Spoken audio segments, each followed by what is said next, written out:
it has its usefulness. It's not trash, right? Like this is something that Morinaga importantly points to, that there is no such thing as trash, right? There's nothing that's utterly thrown away. One, it's not going to go away, right? In the sense of like there's no actual trash in the sense of like things don't disappear. You can't just like disregard them. So this technology isn't going away, even if like yes, all the servers get eliminated, and it will always have had an impact on the lives of individuals, right? Mm-hmm.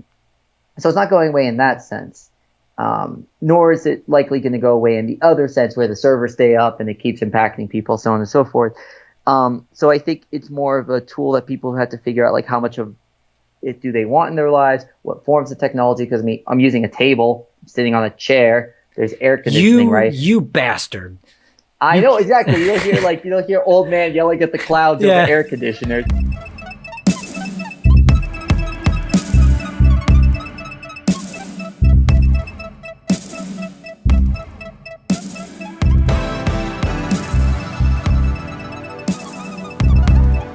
All right, ladies and gentlemen, we're back. Today we're going to be talking about philosophy. Got somebody I'm excited to talk with. This guy, he's written a book about philosophy. We've got Anthony David Vernon. Is that right? Thank you. Cool. Yeah. I got 2 books now. I'm very excited. Oh, he's got 2. Oh, shit. Well, I know the latest one is called? The latest one's called Flings on Flings, and it's under a pseudonym title, and then the first is called The Assumption of Death. Okay. And what? So you down there at the University of New Mexico, you're deep in philosophy, masters of philosophy. What's this book about? The assumption of death, the assumption that it's coming, the assumption that it'll be great. No, it's the assumption that it'll even occur. That's the assumption. The assumption is death is an actual existent force, right? And death is not strongly defined because I wanted to make death a very flexible thing, but it's basically that all definitions of death are assumptive, and mainly assumptive in that they will inevitably occur. It's kind of a warm, fuzzy, feel-good idea then. It's like, we're not gonna die. Depending. For some people, that could have implications of like horror, right? Because it's like living forever, like not existing, like that is just an insane notion. So I think it just depends. I think for me, I'm genuinely an optimist about it, but certainly people can take it pessimistically, this idea of potential immortality. Well, the positivity of it would insinuate like you still experience what humans really want is to experience the good parts of their life still in some like people would still want their body and stuff like this. And I think this is why we sort of invented like a heaven and stuff, because it's, you're going to be just the best version of you, and you're going to be up in the clouds, and everything's going to, and you're going to see all your friends. But in reality, what would you assume would happen to you then after you die, and there is no real death? Where does your consciousness go? Yeah, I really don't have a set answer on that. I'm quite agnostic. For me, the assumption of death, I focus, at least personally, more on it as a psychological implication. Like if you take the assumption of death as an assumption, how does that affect your present living reality? That doesn't mean I think there aren't any cosmological possibilities. I'm not sure whether to land it on something like heaven, reincarnation, one of Nietzsche's eternal recurrences. I also want to go back to something you said about the, you get to have the best aspects, or at least good aspects, if there is no death. But at the same time, that also implies the opposite. Like, yes, you would also immortally have the bad aspects, or what Nietzsche calls the loneliest lonely. So I think in that regard, it's more important to view this foremost psychologically, and then we can explore cosmological possibilities, which are harder to pin down. I think the psychological aspects are more presently impactful anyways, and I think they're more so in front of us and apparent to us, and I think are the areas that, in my opinion, not objectively, but just subjectively, in my opinion, should be more focused on. Yeah. The loneliest lonelies? Mm-hmm. Have you had some? Have you had some of those? Have I had some? Oh, yeah. I'm not going to lie. I think I have. Yeah, I think so. I think I have too. Yeah, Yeah. that's so nice. But yeah, I mean, agnostic, that's the best way, to write, sit on the fence is just say, I don't really know, because if you can't know, then there's no sense in saying so. Yeah. Atheism's a little bit final, isn't it? It's like you think it's a It bit makes the arrogant, same mistake in right? the opposite direction. Yeah, I think it makes the same fundamental error, right? As proclaiming any sort of theism, right? It makes one. I think it makes definitional assumptions, right? And, you talk to a lot of atheists, and they are actually more agnostic Hmm. than they'd like to admit. But basically, you can have the atheist of like, oh, I don't believe in Athena, so they're atheist towards Athena, or you can have the atheism like towards, the likelihood of God. There's very few actual like what self-prescribed hard atheists where there's just like there's no possibilities, all the definitions are bunk, et cetera, et cetera. But yeah, so if we're speaking as atheism as hard atheism, yeah, I think it makes the same Yeah. fundamental error And you, as theism. and we were talking before, it's like the idea that there are some people that are just jerks and they come in all shapes, colors, sizes, and flavors. And then there are people that are just passive and nice and want to get along and stuff like this. And like the atheists want to have a point. And agnostics go, well, I could just leave that slot open. It's fine. But I think the agnostic position is a point, right? It's a point of openness. So it oh, what's a good analogy? It's like a gate where you have the key and it's an open gate, right? Where it's like you could see through the gate, right? So it's not just like it doesn't like build a wall that's like closed off and like but can't be opened, right? It's this gate that like views possibility and can allow impossibilities and so on and so forth. Yeah. And that's why I think it has a definitive symbology on your personality, like what kind of person you are. Yeah. That's the kind of people I want to be around, basically, because they're, level-headed. I've been around reactionaries too long, where they, they're like, we're gonna go burn his house down. I'm like, oh, take it easy. Have fun. Don't get burnt. Don't get burnt. Come back alive. Yeah. So, and we were talking before also about vegetarianism, and I wanted to ask a philosopher, obviously, about animal harm, animal welfare, and sort of where does philosophy lie in responsibility to these ideas?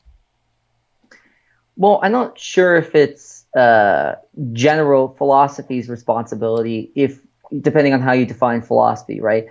I mean, if we're looking at the field of ethics specifically, yeah, it's definitely an ethical question. But in terms of how I personally think about vegetarian, right? If we're talking about philosophy as personal philosophy, I think that's where it foremost lies. And for me, I've just equated personal animal harm reduction as something as a preferential good, in the sense of that I'm lucky to live in a developed country. I'm, lucky to have access to means where I don't have to participate in the harm of animals. Therefore, I don't. But I'm not going to get mad at a lion for eating a gazelle. I'm not going to look at some guy on like a desert island who doesn't have a lot of food options and they're like, they're fishing. So yeah, I think for me personally, I think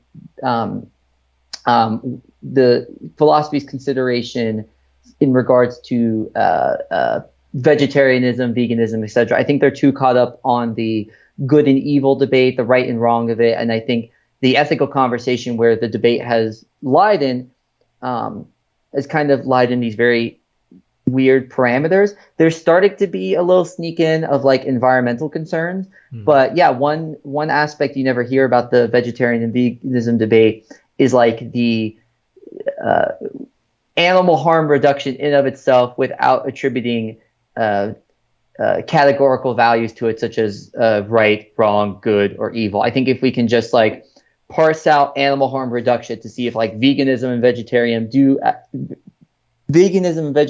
do actually lead to animal harm reduction, I think would be a interesting direction for philosophy to explore amongst other fields. Yeah, yeah. And unfortunately, you're right. A lot of people. I was just talking to an entomologist from Arizona State, wonderful human being. she went to West Africa is just not able to sustain itself on a vegan diet. It would Yeah. not be plausible, and it is only because of agricultural methods that are new and technologically advanced, and because of the population size that we can, choose to either eat meat or not eat meat. That's killer. Yeah. Beans, tofu, whatever, it can be done. Others, it can't be. It's not so easy. But I mean, philosophically, or whatever, like, do you think the dogma of the vegan community kind of shoots itself in the foot? I mean, I think all dogma shoots itself in the foot for sure. But yeah, and I think it was funny, even going the opposite direction from that. I have a good friend who handed me the carnivore diet, like one of our first and earliest interactions, like when I told him I was a vegetarian. So yeah, I think all dogmas are reductionist, no matter, right? So I think a vegan that's unable to see parts of the world that are unable to sustain purely agrarian agricultural diets are just not feasible to human survivability. I mean, it all comes down to preferential calculations, and I think the problem with dogmas is they focus too much on inherencies. And I think I'm a very anti-inherencies person, not in the sense that I don't think there are inherencies. I just think we overestimate the number of inherencies that do exist.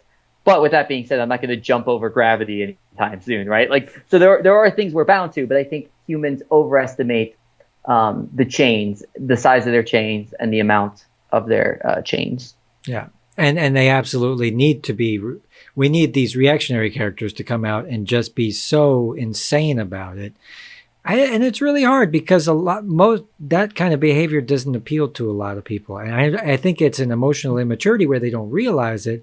But at the same time, when there's a pressing subject, of course, people are going to get heated. And I see that within the community, and I see the infighting that happens. And it's the dogmatic striving for perfection above all else, which is foolish. Because I think it's going to turn people off. Yeah, the one good thing about, what amongst other things, but one good thing about reactionaries is that they definitely get attention and are good at dialogue starters. However, if Twitter is any evidence, the dialogues that they start often devolve, right? So a reactionary is very good at getting a foot in the door and starting a conversation. But you want someone to prevail. Of course, this sounds very liberal. It's like, okay, you guys, we need the suits to come in now. So there is a danger in that also. So I think for me, I think you need to find a good middle ground between being a reactionary and being just a standard subset NPC liberal.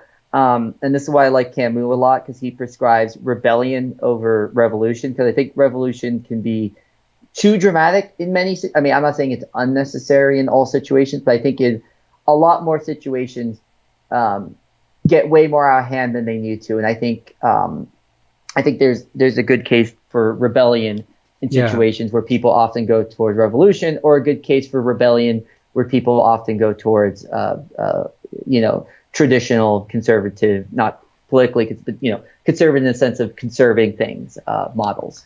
I really like that. I never heard that before, revolution versus rebellion, because that makes sense in the sense that rebellion, you're more resilient, and you're saving energy, first of all, and you're less likely to be neutralized or infiltrated and destroyed. More decentralized, spread out, and just stand like a rock instead of trying to swim upstream with your, just stay like a rock in the stream and just be resilient. But yeah, the revolution, people standing out in front of traffic to solve climate change. I don't know what that's doing. I really don't. I agree with everything that's going on, but I don't know if pissing people off is really going to help. And I always say, go after the infrastructure.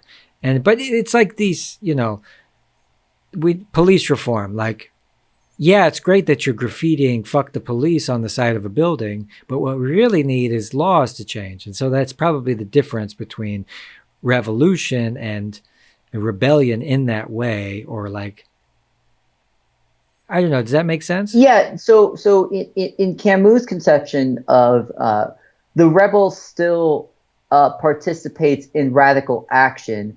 However, the rebel also participates in actions that show the absurdity of current systems, right? So the revolutionary, for example, wants to completely, just already has made the assumption that these things need to be overturned and completely defeated, right? And cannot, and that there's no sense in reform, right?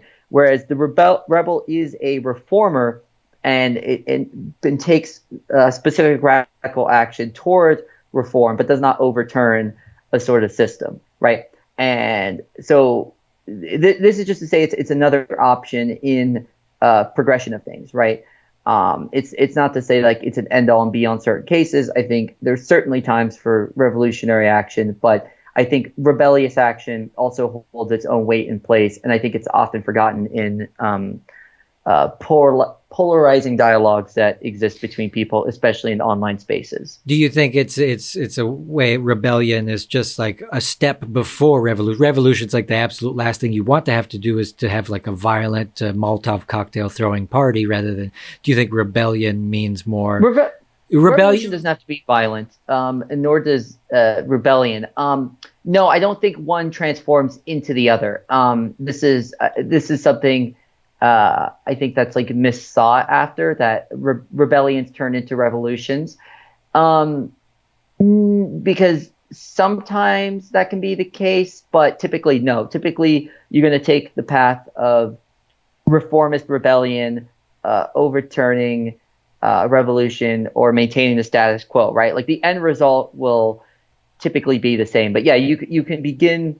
If you're looking at like long scale history, yes, rebellions can become revolutions or go back to the status quo. But like if we're talking about moments or events, which how long these can be is kind of arbitrary. But like in a general sense, that you kind of pick one at any given moment or event. Yeah. And it really sounds like rebellion is the sense that it's something that lives deeper in the hearts of people, while revolutions are something that get broken up by police quite easily and get, because it's like a noticeable movement. It's a noticeable, like notable thing, like Antifa. Everybody says Antifa. And so it is this tangible group that we can report on and point our fingers at, rather than a rebellion is just, it sounds more silent and, Yeah, it is. I mean, when I think Camus' most oddly rebellious enough statement, and this sounds quite strange. He was a French Algerian, right? And he was for the independence of Algeria. However, he wanted it to be a nonviolent independence movement. And the example he brought up was that a subway was exploded in Algeria, and he simply said the statement, "My mother could have been on that train," right? And he actually, a lot of the left intellectual circles in France dogged him for it, because the Sartre and a lot of the other French intellectuals on Algerian's independence wanted something more radical, more revolutionary, and certainly it won out. The independence of Algeria should have been the case. The French colonial empire and current French colonial system is still not good to people, to say the least. Yeah. So yeah, I mean, for rebels, change does not have to be by any means necessary, right? And I think that's the main difference. Ultimately, when you draw the line in the sand, right, it's the difference between change by any means necessary, change by some means, and then little to no change at all. These are the three, I think, distinctive lines. Do you think it could be that revolutionaries feel like the whole system needs to be scrapped, while rebellious say, well, we'll work with the system we got, but we just want to make these kind of changes? Yes, but it doesn't necessarily have to be the system in place. They could also, what's the word I'm looking for?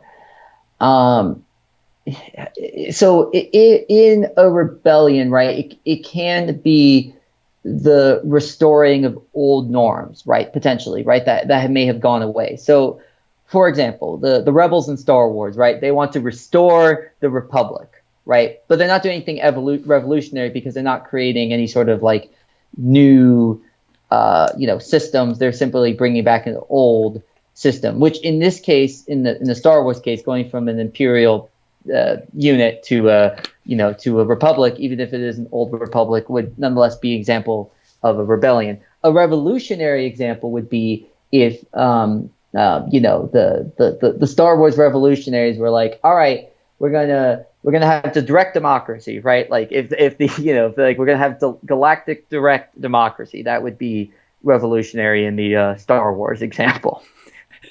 Yeah, I love that example because now everybody out there will understand how the difference. Yeah, rebellion is definitely like, hey, you're invading our turf and we're just going to rebel against you. We're going to turn our backs towards you and just resist whatever you're going to try to do because this is our spot. But revolution is like, no, we're going to come in, we're going to change everything. And the big change is coming. I go back and forth because what you're saying, and I think you yourself are kind of cool-headed, logical, not non-dogmatic. I have my moments where I think, I'd love to, cause some trouble in the streets one time. But does it change anything? Very rarely. In fact, I was just talking to some animal rights activists and they get infiltrated by police all the time and just get duped into committing heinous crimes. And you got to be careful when you start the revolution. Yeah, of course. So do you have any, you're going to school, you're studying philosophy, you've written these books. Mm-hmm. What is your take on philosophy juxtaposed against the American way of life right now?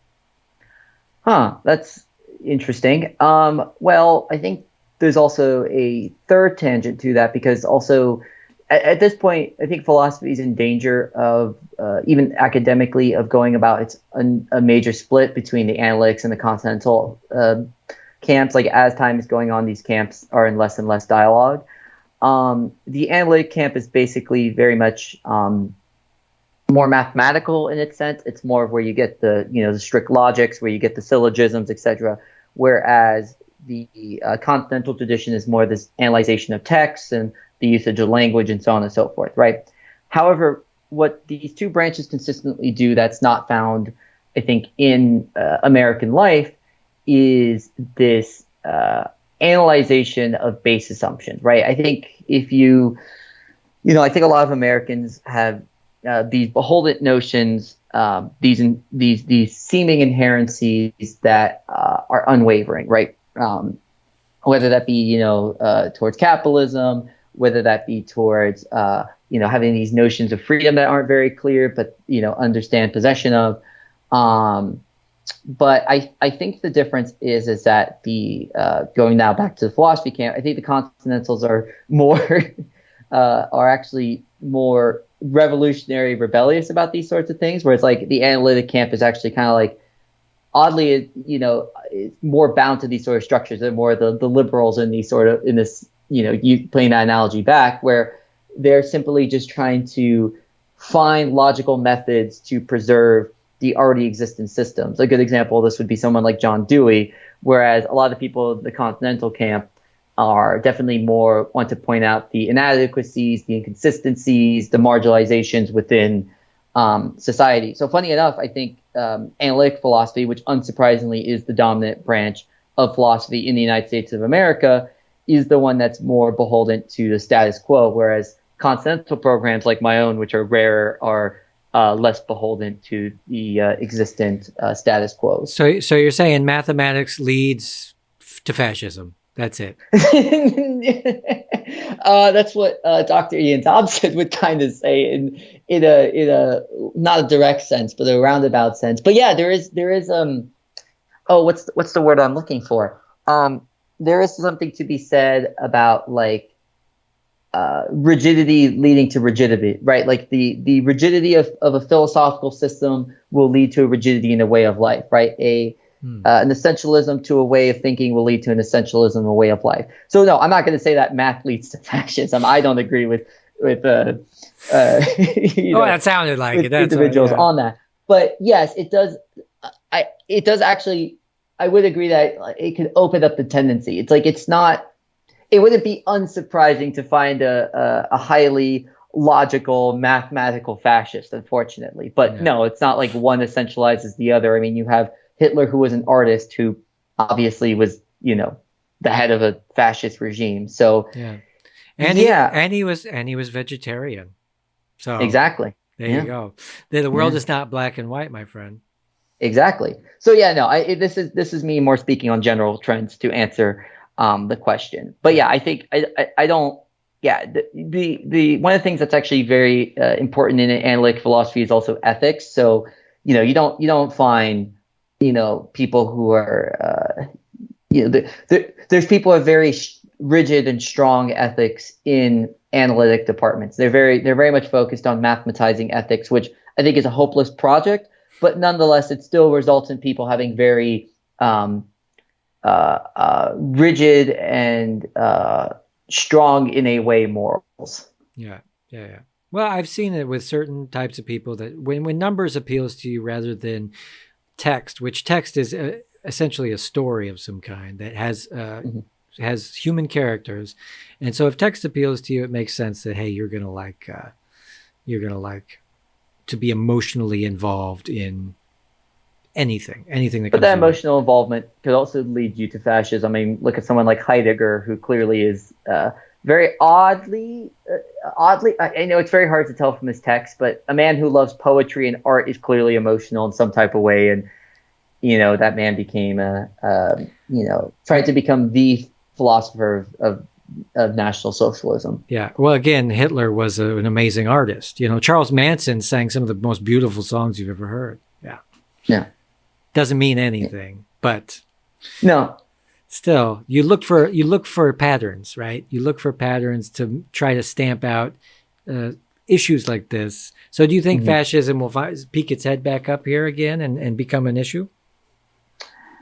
Well, here's I think to answer this question more generally, with the greater proliferation of different types of information, I think all sorts of movements that had their heyday and have been preserved to a degree online have a degree of cropping up, right? There's a growth in flat earthers. There's more Parmenideans now, et cetera, right? Like I think we're getting more and more into subcultures through our online ecosystem. So you can find, circles of anything, and they're experiencing their growth. Now, um, what does this speak to long term? I don't know, but certainly, yeah, I think all sorts of groups are having resurgences, and there's certainly positives to that. Like I like the fact that Parmenideans are cropping back up because Parmenides is a weird guy, and there's some interesting arguments to be had there, especially where Zeno took uh, some of these notions of motion.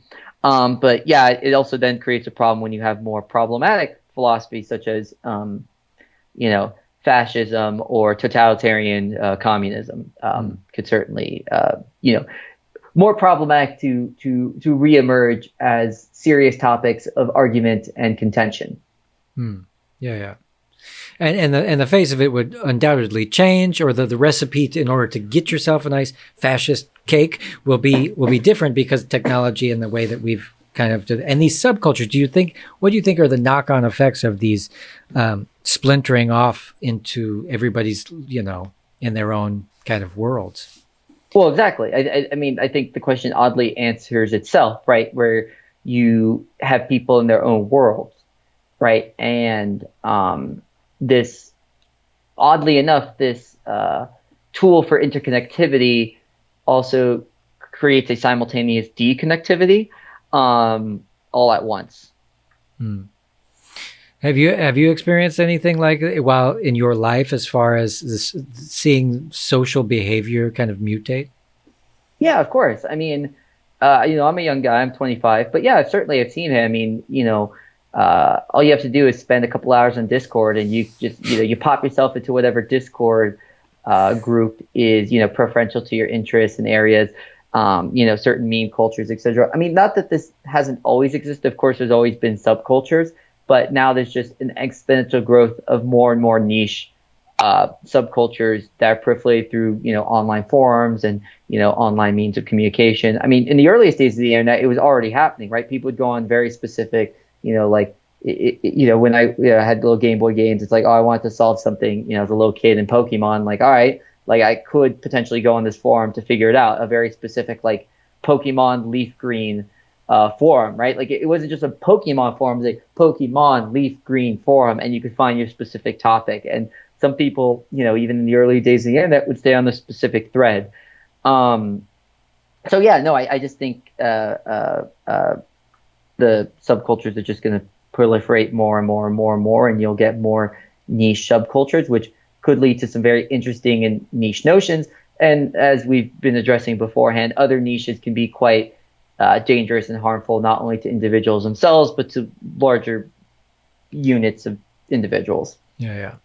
But the splintering itself, I mean, this is we've always been kind of red team, blue team, and there's still elements of that, but it seems like the splintering could ultimately lead to like just a full-on distraction from whatever is really more important going on behind the curtain. Well, I mean, I guess to put in another frame, I will get to the curtain thing. The way you frame that made it sound like Hobbes's war of all against all, right? Where you just end up with so many factions that everyone just gets lost in, to use a hip hop term, gets lost in the sauce. Is that a thing? Was that a thing in history or what? I never heard that. The war of all against all. No, that's this isn't Hobbes's The Leviathan, that the state of nature is the war of all against all. Right. That's Hobbes's notion of when you lack society, civilization, human organization, it's a war of all against all. Right. But yeah, I was using that term in a slightly different context. So what's really going on? Yeah, I'm not really a fan of such notion. I think everything's always really going on. Right. Where it's like, everyone's always kind of in the real. They can't prevent it. Right. Like not to say I'm not going to be interested in Baudrillard's terms of like the hyper real, because yeah, of course there's aspects of like media and culture and things that aren't like in our tangible reality that of course affect us and shape us. But yeah, man, like I think LeBron James breaking the all-time scoring record is just as much as a real thing as whatever law is going to be passed in your county, or whatever invention is being developed by government scientists, right? Like these are all aspects of realness. So I don't think you could ever hide what's really going on. Individuals are always only going to be in touch with so much of it, no matter how much people hide the truth and choose to look behind the curtain, etc. Right? Like, and I think even like trying to like open that curtain is its own way of being real. But like, trying to like, and you see this a lot of conspiratorial people, they lose out on a lot of aspects of life because they're so busy trying to like uncover what are the secrets or the mysteries, or they're like so obsessed with other people who've uncovered this stuff that they miss out on like little joys around them that are just as real and just as curtain opening and closing as anything else. Yeah, I'm half and half, where I spend a lot of my time upset about some of the things that happen in the world, but the other time I like to have fun. I know what I like. I like nature. I like animals. I still have some joy. Don't make your political outlook your whole personality. Yeah. But I mean, what do you think about technology in general, as far as where we're going, where we've been? Is there a time where you romanticize more in history, or? So, I mean, technology is always dependent. I mean, for me personally, I don't really have any social media really. Like, you won't be able to link my Twitter or my Instagram or anything of that sort. But of course, like I'm having an online conversation right now. My books are sold electronically. So it's just, I think certain types of technology are personally beneficial, while others, I think, are personally detrimental. One of the things I am worried about foremost, I think the biggest concern I have with technology is that our current economic, social, and political structures aren't prepared for certain technological leaps. I mean, something as simple as ChatGPT will, depending on how lawsuits go, et cetera, will certainly decimate a lot of jobs. And I think CPG Gray is right about this, where, he uses the example like, okay, well, technology is just going to create new jobs. It's like, yes, all those new jobs for the horses when the car was invented, right? Like, no, right? There's still some employed horses, but like as a novelty, right? And so I think the concern, and this is in part Marx's concern, that like humans become a uncared for novelty, right? Like we have the opportunity to use this technology to really care for individuals and, really have individuals focus on other aspects of the world instead of having them being office slaves, right? Yeah. But at the same time, our current infrastructures aren't set up to take care of people who are, whose jobs are going to be decimated by new technological trends. No, and you know what they did to those horses when the automobile was the thousands, hundreds of thousands of horses.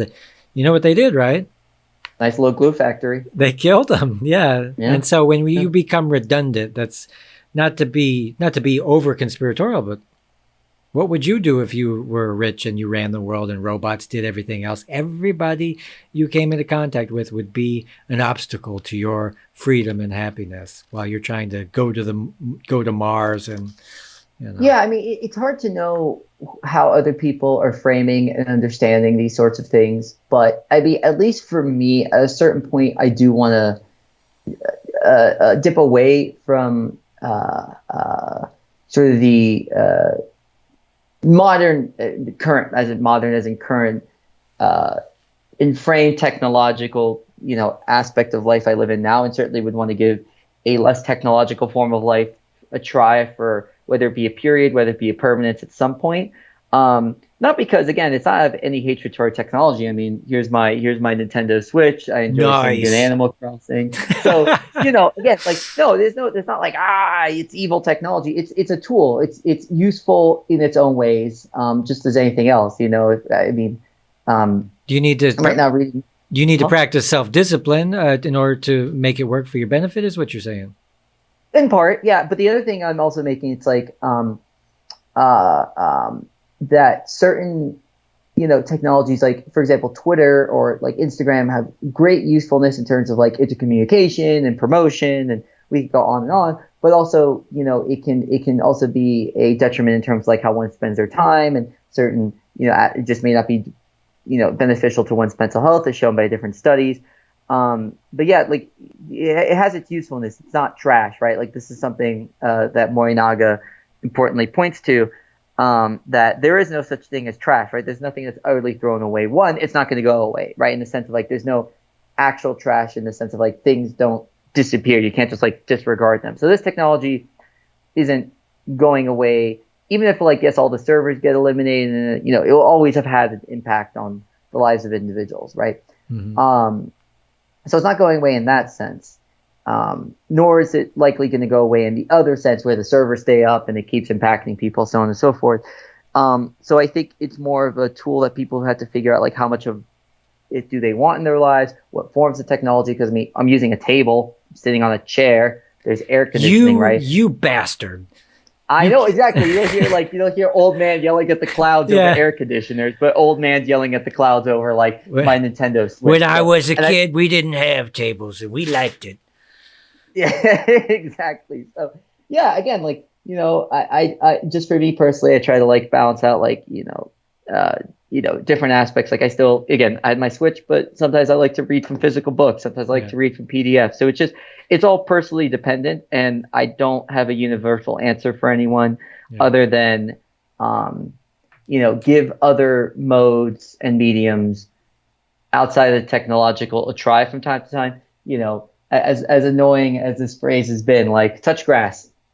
Just touch some grass. I know it's like supposed to be mean and demeaning, but it doesn't have to be. Like it's good to give the diversity of life a try. Like I like video games. I like the technology stuff. It's been cool to interact with, but at the same time, it's like if it was the only thing I was interacting with, I'd be limiting my life bubble.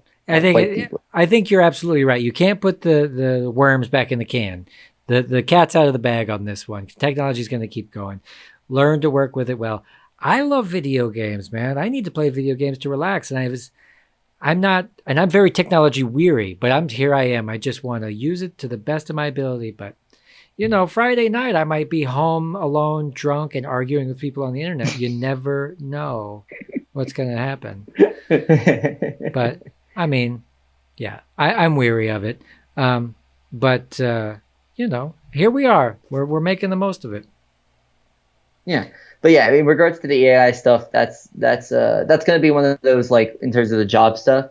That's I think people are eventually, we're gonna be at a confrontational point if systems don't change sooner, right? If currently entrenched political systems don't change sooner, I think there may come a point where at least large portions of the population may get rebellious or revolutionary over, um, due to changes caused by technology. Sure. So I do think that points at headway. I just don't have any answers to what they'll look like, or how they'll come and what will result. I just, things, and again, I don't know how soon either, right? Like, I don't have a timetable, but if current trends just stay the same, yeah, there'll be some sort of rebellious / revolutionary headwind, Yeah. caused part and parcel due to job loss because of technological influence. Yeah. And that's just one thing on the whole domino table that is about to, from my perspective,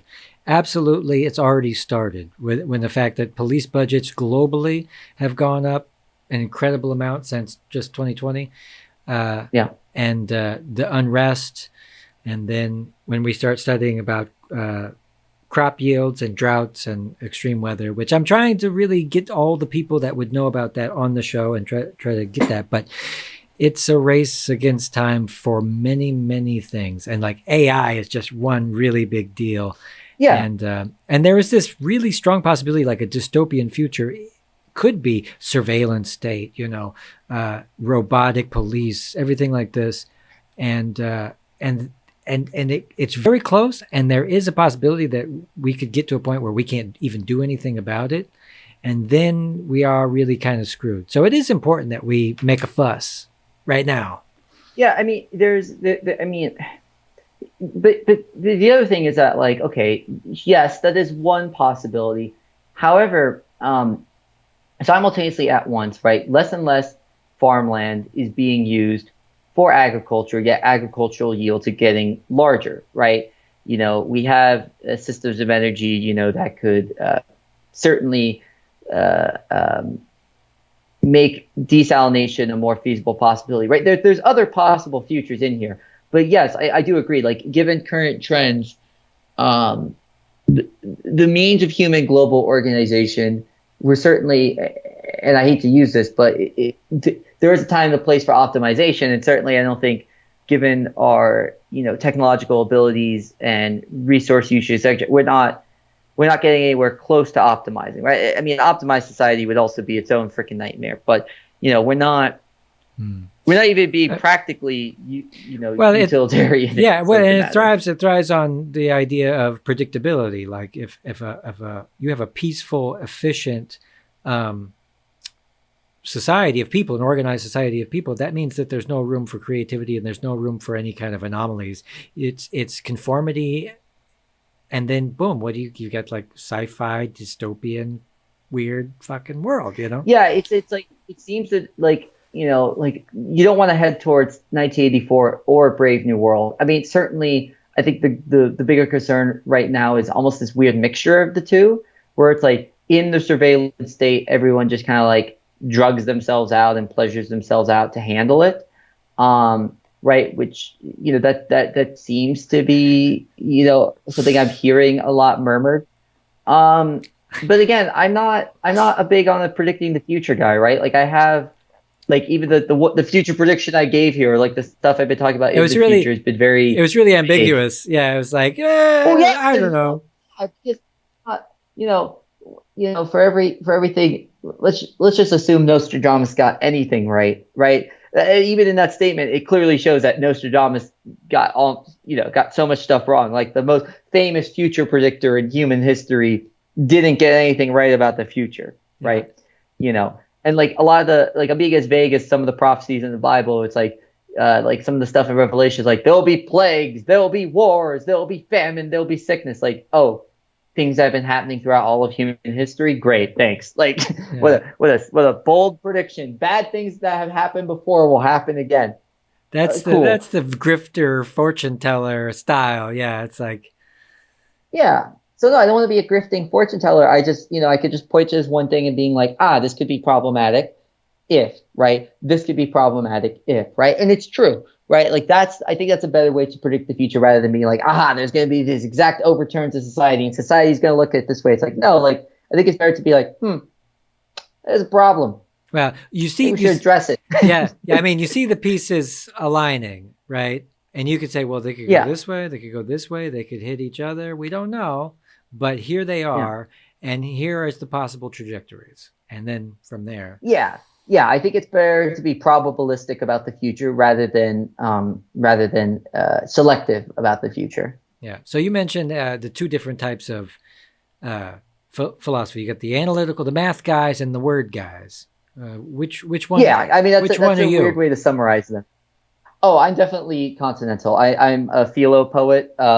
So basically, a philosophical poet. Like, I use philosophy towards my poetry. There's poetry in my philosophy, etc. Right. So yeah, I definitely very strongly would get like planted into the continental camp. If I was like, I wouldn't even have to be held to gunpoint. You can hold a water gun to me. It's like, yeah, okay. And then, like it's not.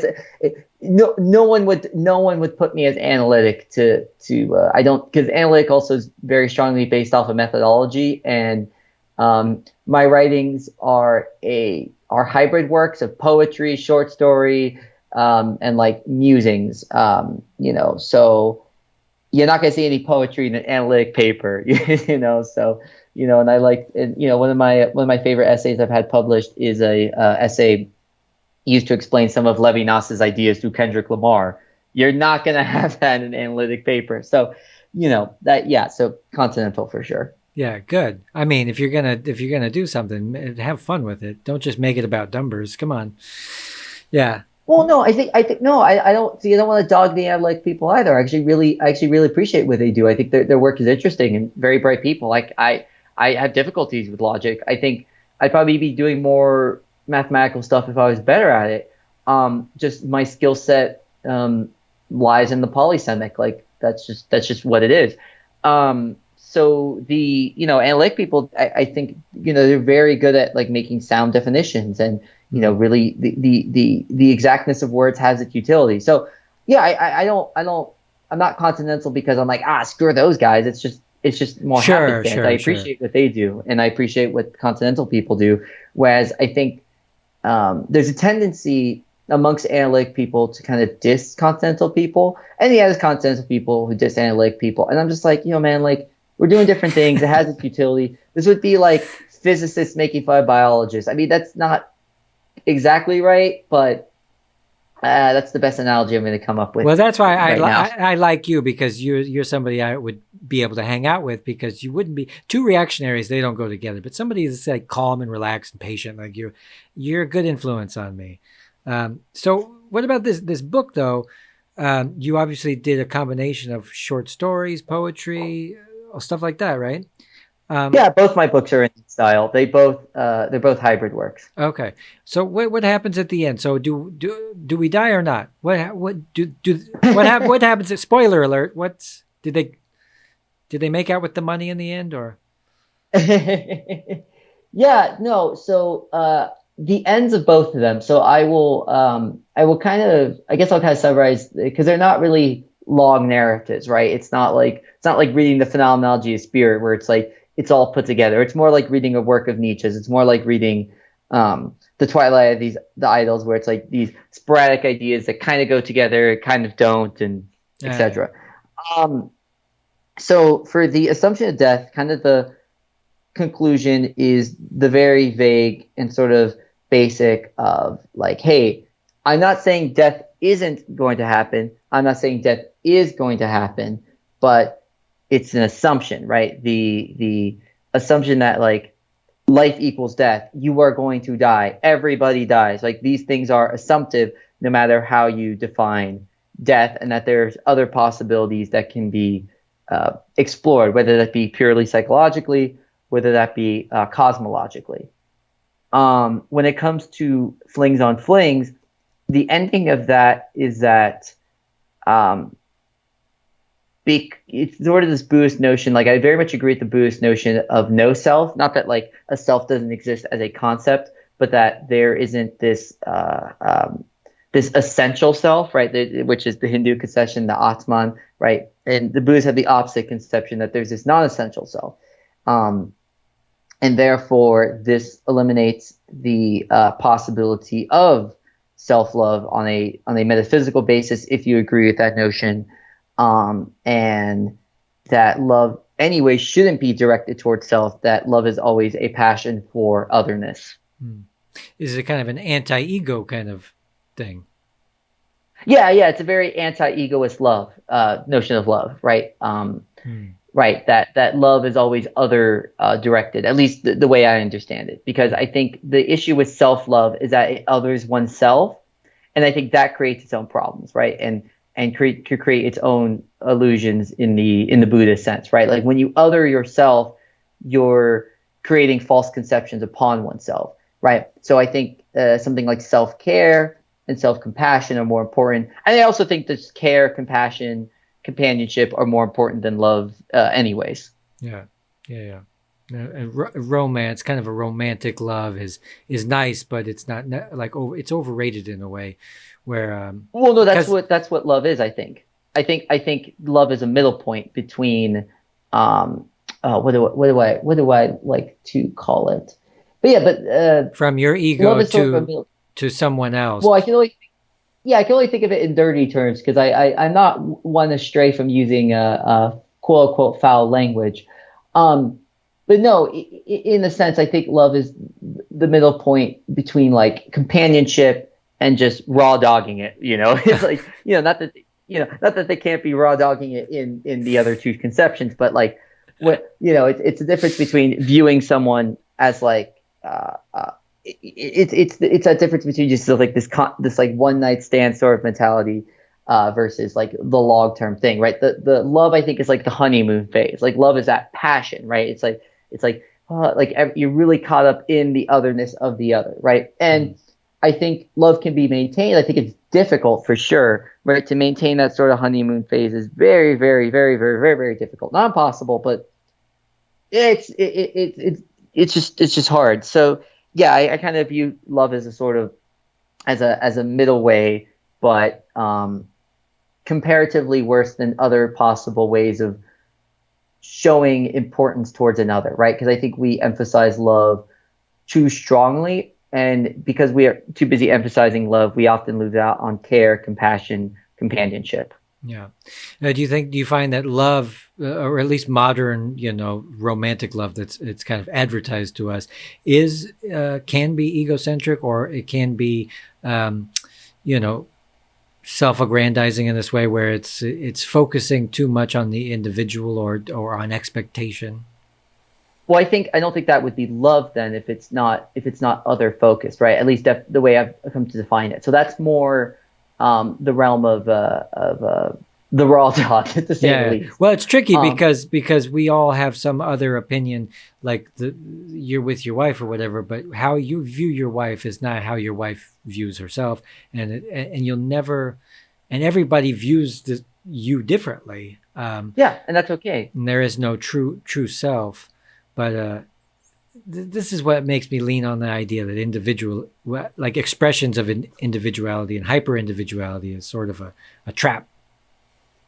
Yeah, no, and I agree with that. That there should be no expressions of individuality. Like I put at one point like personal flair is recommended, and I have it in the brackets. Yeah. And this is me talking about like being romantic, right? So no, individuality is necessary, right? Like I'm with Ayn Rand on this one, right? But that individuality isn't an essential individuality. It's a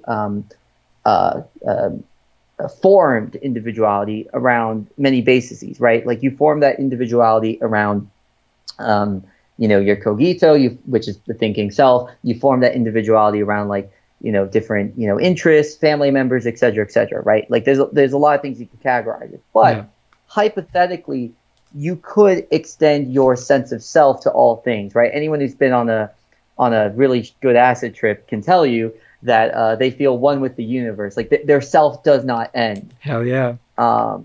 So yeah, so I think the categorization, like the self is inherently categorical, and it can be categorized as wide or as shallow as one chooses to do. So Yeah. yeah, so I'm not saying that like there is no self in love. That would be an absurdity. Right. It's more that like the way we understand the self in love is absurd, and I think love is often too self-focused. At least our conceptions of it. I think actual love, it's impossible to be self-focused. It's almost like when people go and like volunteer somewhere, they do something like this, or they are doing it not always because of an empathetic, feeling or inclination to go over there and help, but really the reward of feeling needed, which is an egocentric thing, And I think this happens a lot. Yeah, and I think that touches upon because this is to bring back Baudrillard into this is kind of funny.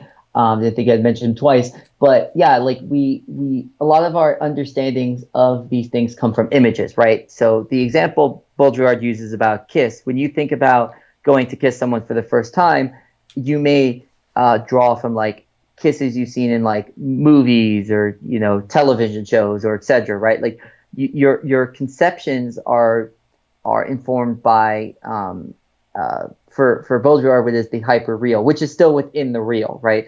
Baudrillard is the philosopher that influenced the Matrix, right? This is something that that the Wachowskis not get wrong necessarily, because they understand the book, it seems, but more in the sense of that the simulation is in our day-to-day life, right? These simulated, right? Because a movie kiss is a simulated kiss. Yes, these are two people actually making out, but it's obviously staged, it's simulated, right? It's part of a script, et cetera, et cetera. And these things influence ourselves. So I think one of the biggest problems in our conceptions of romance is that they're way too often simulated. They don't have enough of that personal flair. And I think, but I think that's a secondary problem compared to the concern of like love. Does not focus enough on the other. We're too caught up in our own love rather than treating love as passionate towards something other and really diving into the otherness of something other. I think you're right. I think you're 100% right. I saw a talk with Alain de Botton. He's this guy. He's written a lot about romance. He gave it like a talk, and he does describe how when the romantic age of literature came around, that the idea of romantic love kind of popped its head up for the first time and was nice in a lot of ways, but it led to some of the relationship problems that we have today, which involving, loving somebody for who they are isn't always like the best thing, or love at first sight is absolutely just ridiculous. No, I'm actually in disagreeing with Biadu on this. Because you've seen him. No. Yeah, I know. Yeah, I know. I actually reference him also, I believe, in my work. No, I think Badiou's issue, is that the issue that Badiou has, I think, is that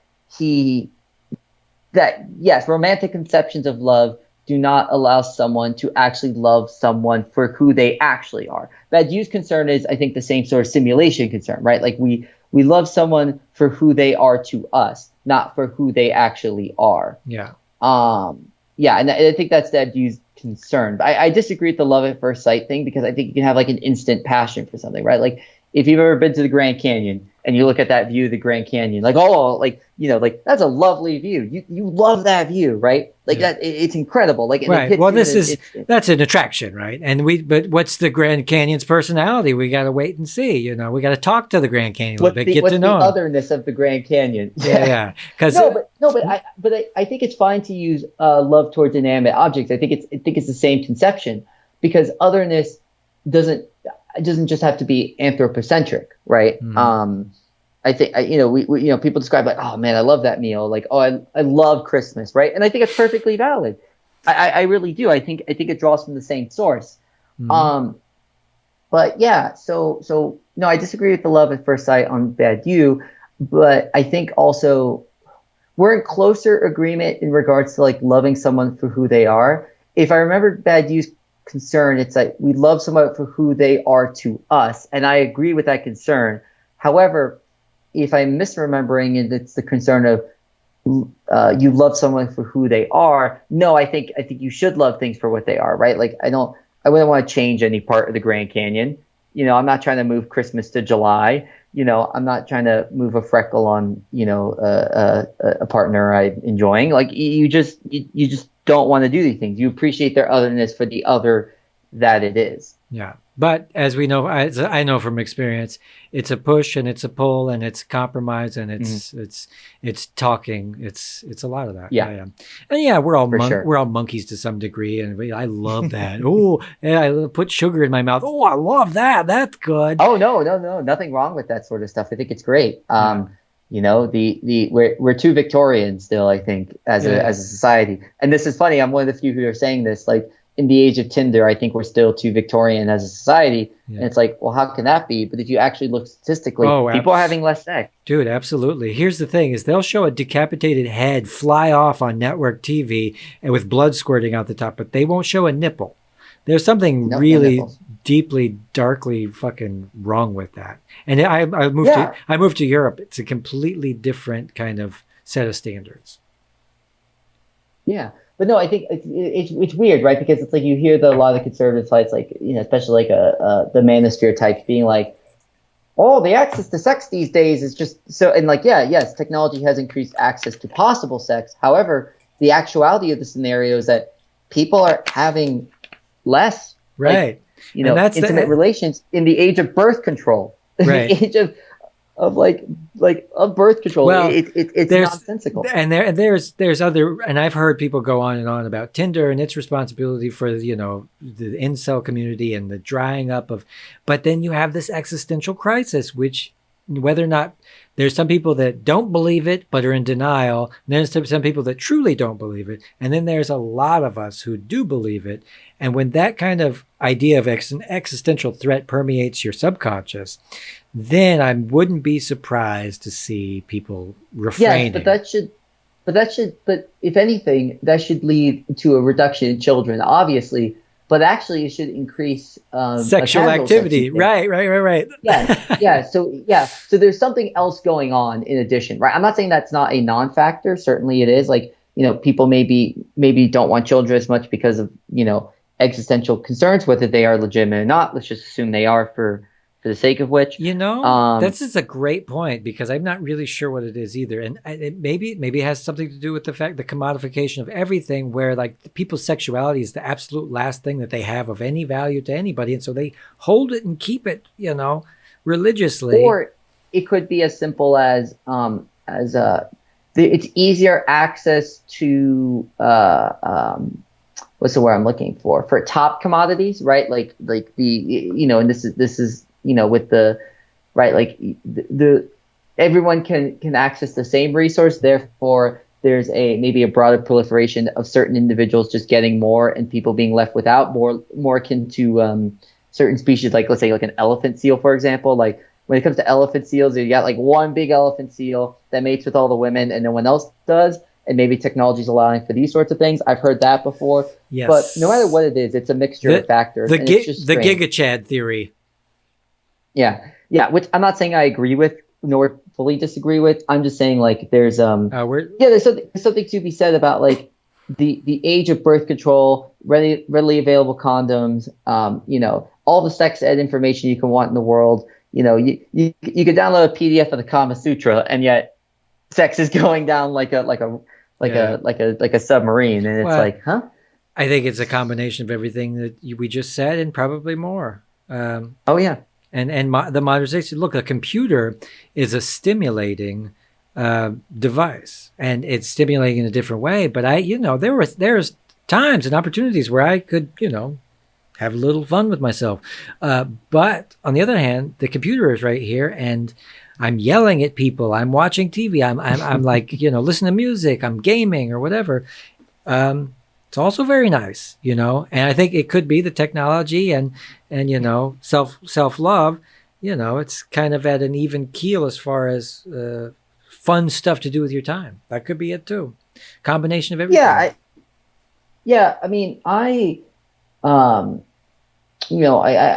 on my own end, right? Like someone who's very much there's a reason my work is called Flings on Flings, because one, I think the nature of it's like there's very short little segments, and etc. So I'm not like, you know, I'm not anti like, these little romantic outings and stuff like that. Clearly not. This is not, and I'm not even against fully, just enjoying someone physically and just doing that by itself. But I think with everything else, like I think it's good to explore the other possibilities, right?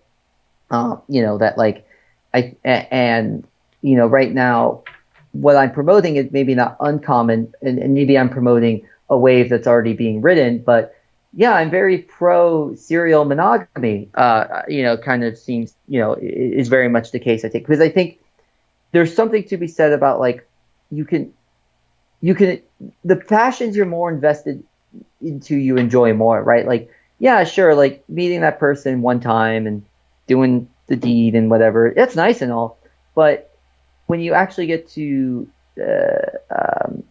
explore somebody, I guess, to put it in not maybe perfect terms, you end up enjoying that more, right? Like, there's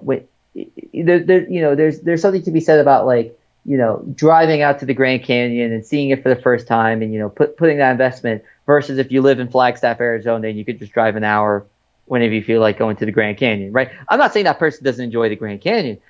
Of course they still do, but there's a difference to be had in the level of like investment. So yeah, I think, and of course, but then like with everything else with investments, right? Like, there's only, you start getting diminishing returns at a certain point. So, and that's a tough thing to answer, but I think some people may not ever have those diminishing returns. Like there's people who could go to the Grand Canyon every day and be just as in awe of it as they were the first day. But certainly that's a difficulty. But I think, I think we're moving towards a society of more like immediate gratification rather than like any sort of, and again, a little bit of immediate gratification, not the end of the world, but I think people need to be able to balance out these immediate gratifications with, shorter gratifications.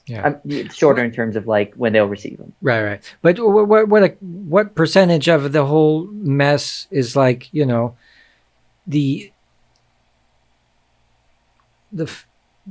companionship, right? The companionship aspect of romantic love. I mean, there's sex. Sex is great, and it comes together with companionship and attraction and stuff like this. But that by itself, I'm surprised is going away, because that seems like such a necessary thing. But are the computers also taking over this? I mean, obviously you can beat off and be totally set and go back to your life and stuff. And you get on with your day, you get on with your life, and you can abstain from having sex or seeking out sex with other people. But companionship is something everybody needs. And what do you think that like technology and social media is creating this kind of synthetic version of that and sort of robbing us of true compassion? Because, companionship. Oh, no, sorry, I didn't want to cut off. Yeah, I didn't mean compassion. I meant companionship. Is that? Because I'm not a young person, I don't know what it's like. But I hear things, and I have a companion, and I try to do the best I can with everything from fulfilling my duties to getting along to and I just it pains me to think that young people are going to miss out on that experience, or think that they're getting it through certain aspects of the interwebs. Yeah, to answer that question, this might be an unconventional place to start, but Nietzsche has this line that's pretty famous amongst Nietzscheans, that the thing that you do most in a marriage is talk, right? The most important, like you do more of that than anything else in a marriage, right? And so for him, that's the most important, right? Now, I think the problem there is that that this notion of conversation in a relationship is going away, right? Like I agree, like this is the thing you're gonna do the most, and I love conversation. Clearly, I wouldn't be talking and rambling as long as I do if I didn't. Me too. Exactly. So birds of a feather. But people, I think, are viewing each other more and more as products, right? And you're not going to talk to your cereal box. You're instantly gratified by your cereal box. And there's like this more and more mutual pull towards cereal boxing each other. Yeah. I know it's a weird way Yeah. to put it, but yeah, I think that's what it is. So it's like the companionship and even compassion are both being lost due to this, right? Like people, I can go to a club and hang out with someone and a little bit and whatever, do dirty club stuff, and you could have the person tell you like just don't talk. It's like, got it. I am there as a As a sex mannequin. Yeah. as a tool, as a sentient sex mannequin. And again, not the end of the world, not bad in every situation, not even bad occasionally, but there is something missing there, right? And I think it's a bad missing personally, preferentially, right? Yeah. So yeah, and so I think it just simply boils down to that, and it's easier to also be a product when you're creating Tinder pages, which are basically just like almost like LinkedIn profiles in a weird way. Like they're like, they're almost applications. They're almost fuck me applications in a sense, which, you turn yourself into a product, just like what you do in your LinkedIn. You're going to highlight your best aspects of yourself or aspects of yourself you want people to know. So, turn themselves into a tool for productive capital. And in a sense, it's like, so I think the technology does promote that also, that this sense of people making products of themselves. I like that because I never really thought about it that hard, but the just changing your little favicon or you're changing your little avatar, you are participating in branding, marketing and branding of yourself, and you're putting thought into how you want to be, how you want to express yourself in this small little area, and with the hopes that people will see it and get a certain idea. And that has always sort of been toxic to me. There was a philosopher, Adorno, I think it was, who was very anti-consumerist. Have you studied him at all? I know of Adorno, not through personal reading, but like through philosophy podcasters. So I've heard the name in the ethers of philosophy, but I'm not studied in Adorno. I like how he leans because it makes a lot of sense to me. He went in the 1950s, said Walt Disney is the most dangerous man in America because of the power that he wields over people's imaginations and tickling people and giving them good feelings. It's a powerful person, and what ideas that he is able to get across is. That's funny. So I got mutual.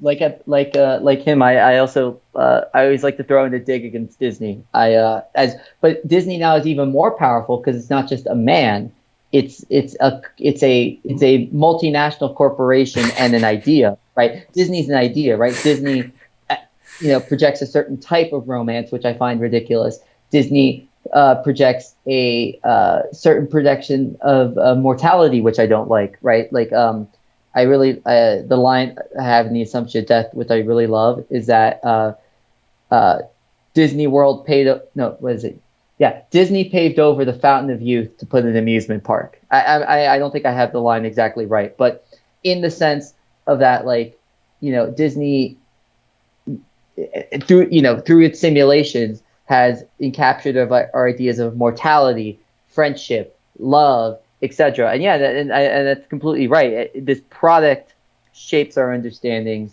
of these sorts of things, and that is what makes Disney, at the time as a person, so dangerous, but even more so dangerous now, because now it's a even more planned and insidious, faceless committee that is this faceless entity that has a life force of its own in a weird way. Yeah, well, that is shaping our understandings. And it's exactly the word is shaping. They're shaping cultural values, and it's because of the wideness of the distribution of what they do. And this is the corporate model. The globalist model is to spread this thing. And young kids, what they understand for love and all these different emotions and all these different experiences in life are crafted by a bunch of sort of heartless kind of aristocrats or whatever in Disney boardrooms who we don't know how heartless or aristocratic they are, but we certainly know that they have sway. Like that's just what it comes down to. Yeah, yeah. Right. And Yeah. that's even more concerning, right? Because it's easy to paint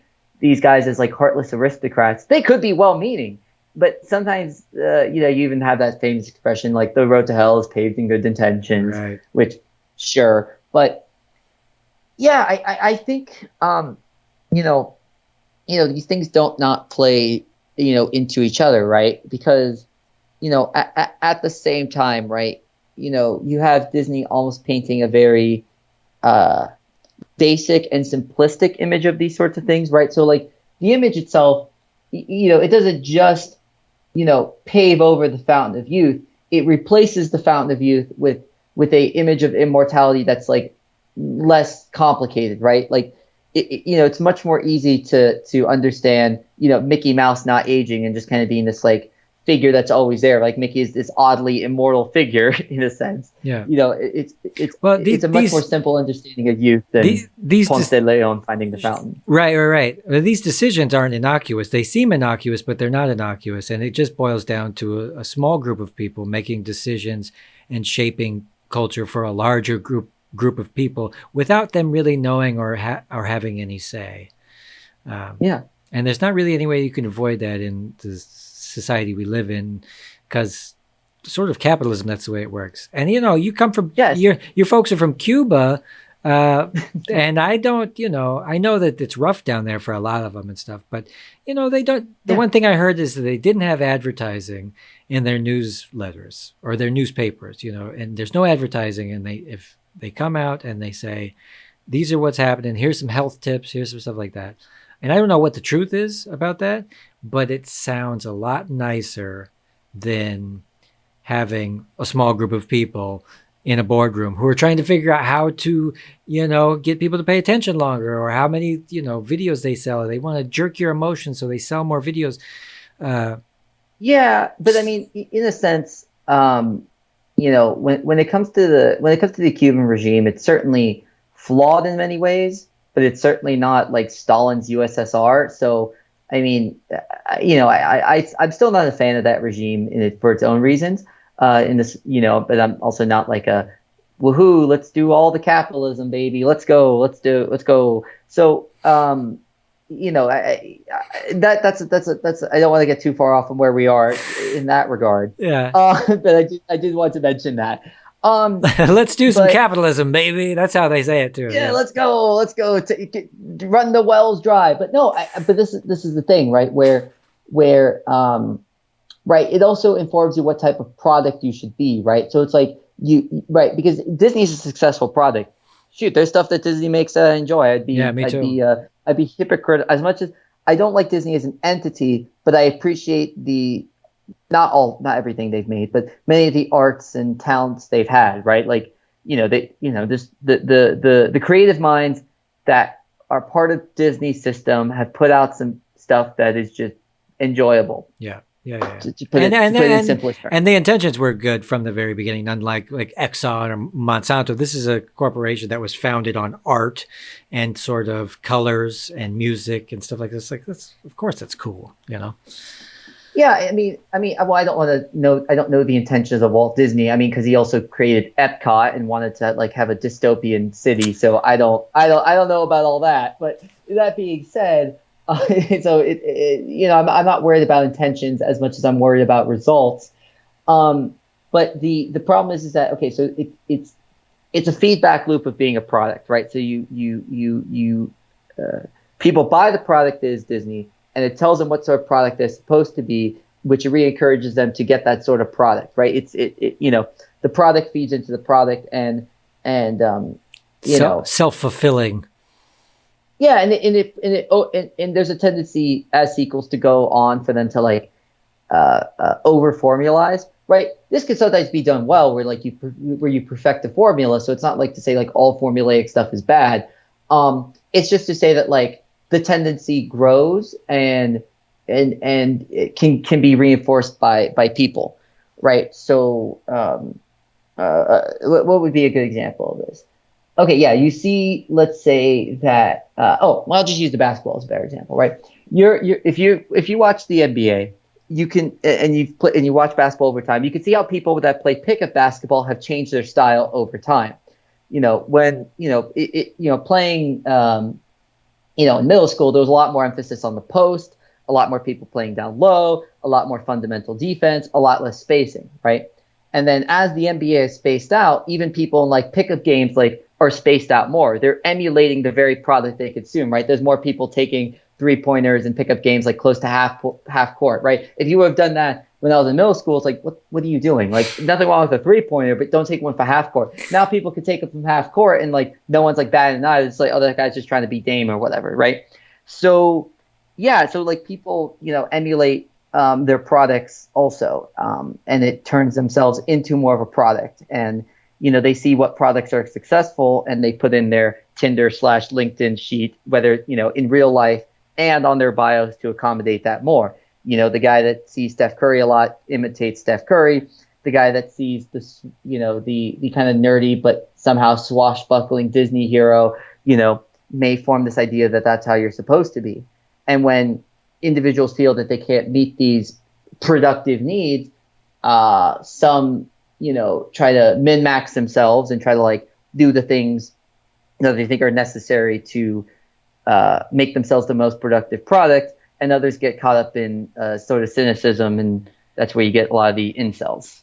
Oh yeah, I mean, that's already tough enough for them. I don't know what's going on over there, but I just feel bad for them. But yeah, I mean, there's a de-evolution happening with these the commodification of the human being, but then we've been through a few generations of like celebrities and stuff, and social, setting social standards by one certain person who has a lot of money who wants to show off, and where that's gotten us now. I lived through the era of reality TV shows, and then that became the Kardashians, and then everybody's walking around with big fake lips, and plastic surgery just takes off, and this whole disingenuous movement. So it becomes like a copy of a copy of a copy of something that was never really good in the first place. That's what brillirant talks about. There we go. Oh, really? Oh, man. Yeah. I guess I'm not doing so bad. Yeah. Or BoJack Horseman's Xerox of a Xerox is also a very good example. Yeah. Yeah. Before we go, I wanted, because we've done an hour and 20, which is really impressive. Nice. I wanted to ask you a little bit about Heidegger. So what do you know about Heidegger? Who's this guy? What's his story? So Heidegger grew up with a very religious background. His father was a priest in Freiburg, and he set himself as destined to be a member of the Catholic sort of, general Catholic system as a philosopher defending the faith, right? However, right before he's about to, swear his oath to the Catholic Church, he has what was most likely a anxiety attack, right? And in realizing he does not want to be, a member of the Catholic general clerical system, and instead he ends up going to university and studying under the tutelage of, the phenomenologist Husserl. Thank you, and he basically becomes, under the tutelage of Husserl. Husserl has him specialize in history and the phenomenology of history. And eventually, Heidegger, pretty late for a philosopher in the time and in his field, he's told by Husserl, like, hey, you gotta write like a book if you want an actual job. So he writes the infamous Being in Time in 1929, I believe, is when it was put out, and it becomes a philosophical smash hit. And not just a philosophical smash hit, like it actually sells quite well amongst the global public. And he becomes Germany's not only most famous phenomenologist, but most famous philosopher. From there, he writes some other stuff, becomes a Nazi for a little bit, never really renounces his Nazism, but kind of gets away with it because he gets forgiveness from Hannah Arendt, the most important, I would say, personal opinion, Jewish female philosopher. I'm sure there are others, and that's a very specific title.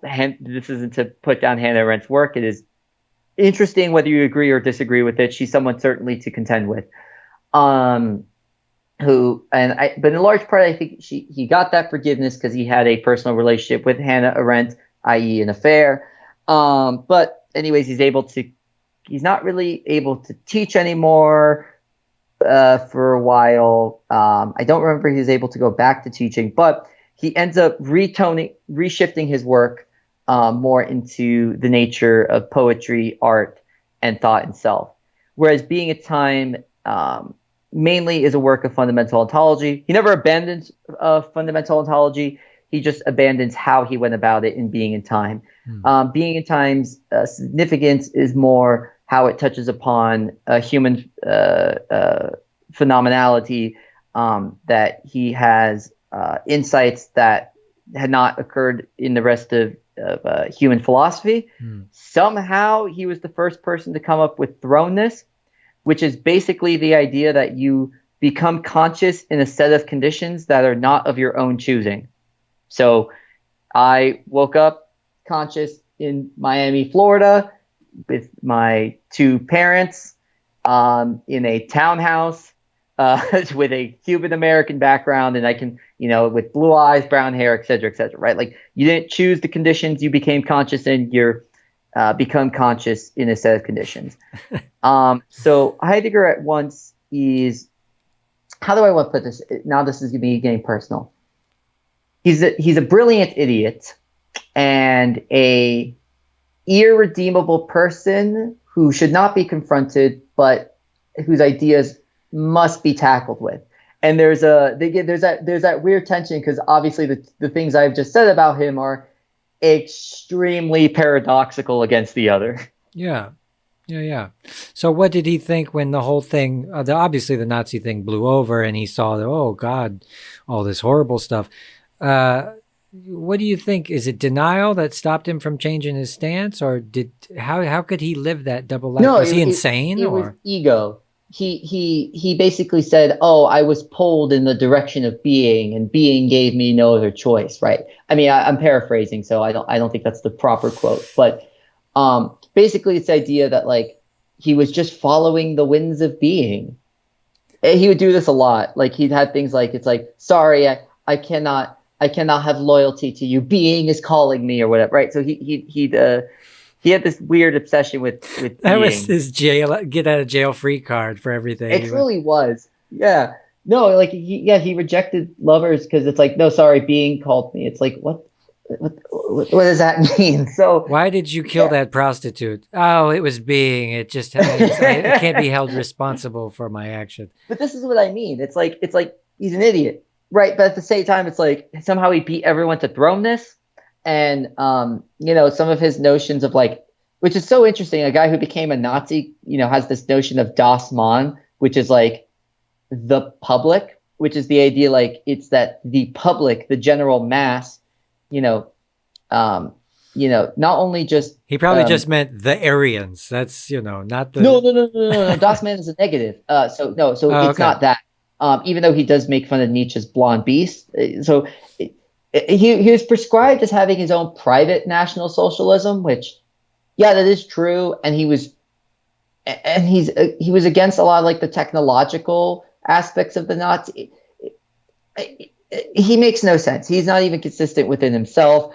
The end point being is that he still justified a lot of the anti-Semitic aspects of Nazism. So, ultimately, right, like the stuff that people dog the Nazis on for the most, at least in the common public imagination, is stuff he was on board with, at least in part. So, yeah, not a good dude. So yeah. I would like a situation where we're able to toss out the bathwater and keep the baby, in the sense of that, like, I'd like to be able to examine the ideas without him.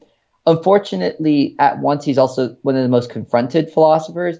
Derrida, Sartre, I could go on. I mean, even my assumption of death has a reference to Heidegger, because Heidegger has one of the most philosophically famous definitions of death, which has nothing to do with croaking. death is the collapse of a world, which is basically death is the end result of death is the I guess the best way to put it would be the end result of an existential crisis, right? It's like death is an existential crisis that pulls you out of one understanding of your existence. So yeah, I mean, there's a lot of directions I could go with this. I mean, I study under who probably is arguably the number one North American scholar of Heidegger, Dr. Thompson. I mentioned him earlier. Yeah, and I really enjoy his lectures. I get along with him well. I just have some gripes with the actual individual material, right? So I've been privileged to, really have, if I when I go on Discord philosophy servers and Heidegger comes up, I'm like, and even talk to Dr. Thompson will come up on these circles and stuff like that. So I've been lucky to have a very in-depth view of this figure in the history of philosophy. But quite frankly, on a personal level, I'm kind of think we should be done with him as an individual, and take his few good ideas and run with them, because I think more of his ideas are also fluff. There's a lot of stuff in there that's also just kind of like, oh, come on. What are you talking about? It's just like His a show on style is Netflix. also- It's a lot of filler. Yeah, he's a lot of filler. Like if you read his stuff also, it's not very easily graspable, which he does on purpose. He writes in the black notebooks that like, oh yeah, like I'm trying to be dense on purpose. It's like, why? So I think it's better to have figures like, Dr. Thompson, who are able to, strongly summarize Heidegger and his ideas and really get down to the nooks and crannies without being concerned with the figure himself. Which Dr. Thompson is concerned with the figure himself. He probably has he's probably focused more than I think anyone else really has on the psychology of Heidegger, at least in North America. Well, this is the reason why we study serial killers, because it doesn't matter that they're good. It matters that they're interesting and need to be studied, maybe. And in this case, his work and his lifestyle is something to at least be looked at, if not for just to say a warning on what not to do with your life.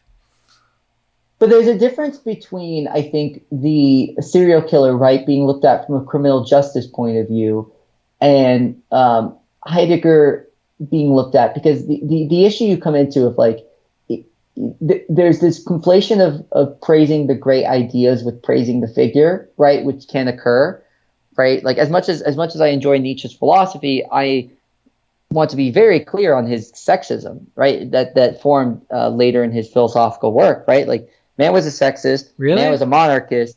Yeah. Just these things are just they just are the case, right? But ultimately, a figure like Nietzsche, like he denounced anti-Semitism. Like he seemed to be like people who met him in person, like he seemed to be a nice guy even to like women, right? So it's like he didn't do anything abhorrent, right? So it's much more easier to praise the figure and not get caught up in these notions. Whereas with Heidegger, I think the problem is like his philosophy fuses too closely to his National Socialism, right? His praise of like that the closest human experience to being are the farmers of the Black Forest. It's like, it's just like, and it's this agrarian praising that came with National Socialism also. So like these things are too closely tied to each other. I think it's part of the problem. Like it's like the person who studies criminal justice so they can learn to do what the serial killer did, right? And I think that's the problem with Heidegger's philosophy. This is why you can take the ideas and you can even look to him and be like, maybe don't become the Nazi rector of Freiburg University. Sure. But I think when you get deep into like the full system itself, yeah, I disagree with Dr. Thompson on this one. I think it's pretty evidently there, like that Heidegger's system of being, has flirtations with the Nazi way of being, ignoring a few aspects here and there, right? The Heidegger's issues with Nazism isn't the fundamentals. It's the I mean, they're large nitpicks, but it's the technologization, the biologization. Yeah. Well, the rest is fine. We can keep the rest of it's cool. And even the great minds who can have great vocabularies, who can pontificate at length about anything and sound official, they still, academics can hide behind, traumatic personal experiences from childhood. And oh yeah, when was he born, and what happened in his childhood? Shoot. I mean, his childhood was poor, but it wasn't anything wild. I mean, and I mean, when you look at his biography as a whole, he doesn't do anything that no one else has ever done, right? The most interesting thing that happened to him was his affairs with Hannah Arendt. And then like one offer to live in a castle with a princess, which is a thing that also happened. So there's like a couple weird notes here and there, but for the most part, like, yeah, nothing too wild. Whereas, other biographies like, someone like Nietzsche, like, he lost his father very early on. His mother and his sister were very controlling. The man had a lot of sicknesses. And here you still have someone with, with his own resulting things, right? Like, why does Nietzsche care so much about power? Well, he was very powerless in his own existence. Whereas someone like Heidegger, I think his conceptions came from like, he was very much made fun of as being like the poor farmer boy, like, haha, like you're the farm boy. And like, so he very much latched on to a political movement that like praised the working man, the National Socialist Workers, party. So yeah, he was susceptible to that in part because he came from a rural community with a lot of working people, and he attached himself to that. I mean, you go through his philosophy throughout his entire life. That's something he's very consistent on. He's more in praise of the rural against the urban. And to be absolutely fair, what the Nazis were selling at the time was something that was hot, hip at the moment, which was exactly what the German people wanted to hear at that time. And for them, the message and what they were told and how they were, given propaganda to believe, and they believed, it wasn't even a hard sell for most people. I think in a failing republic, right, with hyperinflation. Hyperinflation just out of World War I, already sort of little bruised and battered from that. And then, you had the global pandemic and Spanish flu or whatever it was. And Yep, that's correct. Hard time. No, nevertheless, you still had stuff like polio and fucking all kinds of crazy stuff going around. Yeah. And yeah, then this happens. And when you're like right now, America's a great example of right now where the empire is failing. We're looking for a scapegoat. Red people think it's left blue team thinks it's red team. But deep down, it's really industrialist puppeting politicians and pushing us into I don't know about the empire failing, but that being said, that could be its own other rabbit hole. Global power is shifting without a doubt. It is.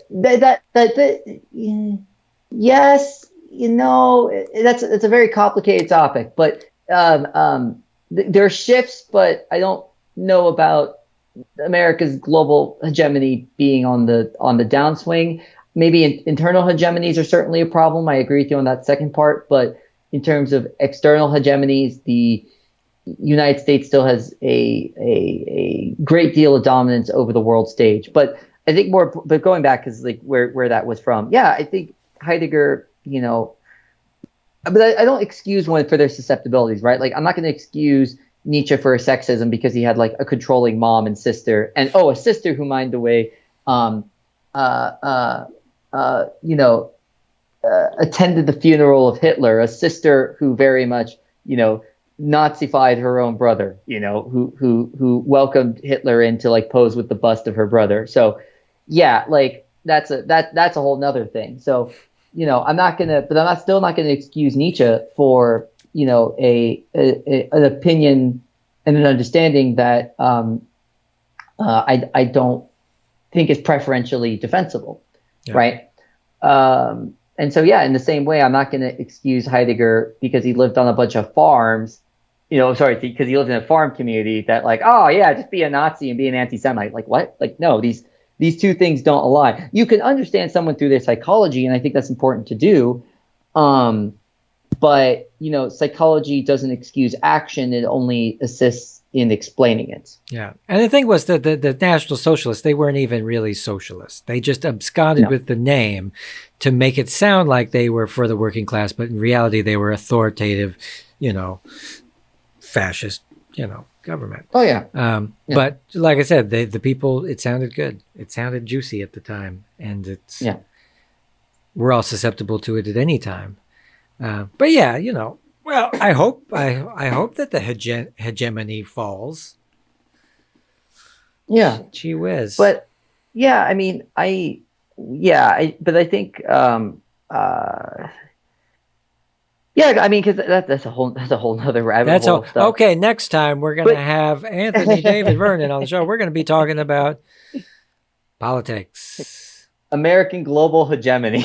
Yeah. No, I'm not the person for that. No, I know, but because in all seriousness, like I think for me, a lot of the focuses have become more upon, and this is why I've written on like death and love. I want to write on things that are more accessible to people, right? Not like, because not that American global hegemony isn't accessible and impactful on people, but more of the fundamental subjects is the thing I want to focus on, right? Like I'm not going to become Heidegger and be like, quickly, being is calling me, but at the same time, like, a great excuse. But at the same time, like, I want to focus on popular topics in complex ways is kind of the thing I hope to do. So I want to thank you so much for having me on. This was a great conversation. Yeah. I said earlier I enjoy the posters, the instruments, and I enjoy your general vibe, man. So it was appreciated that you let me come on. I tell you what, cool. we're gonna have you back. How about that? I would love to come back for sure. You're young. You're going to be writing more books. You're going to be making waves in the philosophy community. So just come back. I hope. So The Assumption of Death, great book out. Go check it out. There'll be a link in the description probably. Wonderful human being, Anthony David Vernon, Masters of Philosophy down there, University of New Mexico. Anything you want to add before we go? No, I think that's everything that could be added. Go Lobos. Yeah. All right, wave goodbye. Bye, everybody. Thanks for coming. We'll talk afterward. Bye.